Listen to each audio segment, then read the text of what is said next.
Find out what Silicon Valley is saying. Joining us this morning by phone from San Jose, California is Michael Mace. Mike is CEO of Cera Technology. He spent 10 years in a variety of roles at Apple and credits Steve Jobs for his career. He says his time at Apple was a great education and a fun ride. He also writes a blog, Mobile Opportunity. And Mike, I loved your blog post this morning, which was kind of a thank you letter to Steve Jobs.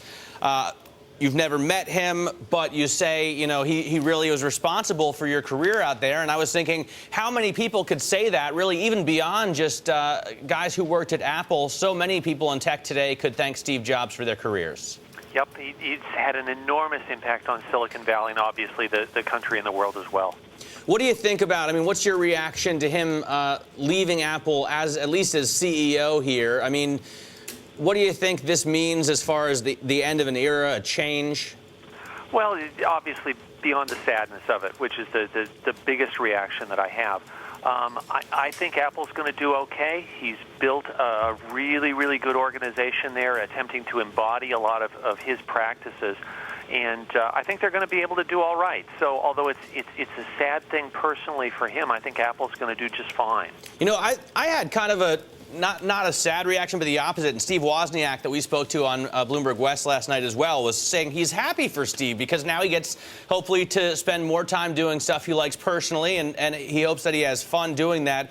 In his Stanford address, which I'm sure you've read as well, his commencement address from 2005, he says, this is the way things go. You've got to get rid of the old, making way for the new. And it seems like he's been preparing Apple for that. Would you agree? Oh, he definitely has. And what I hear from friends at Apple is that they've been doing a huge amount of careful internal training on the way Steve thinks about things, how would you handle different business situations.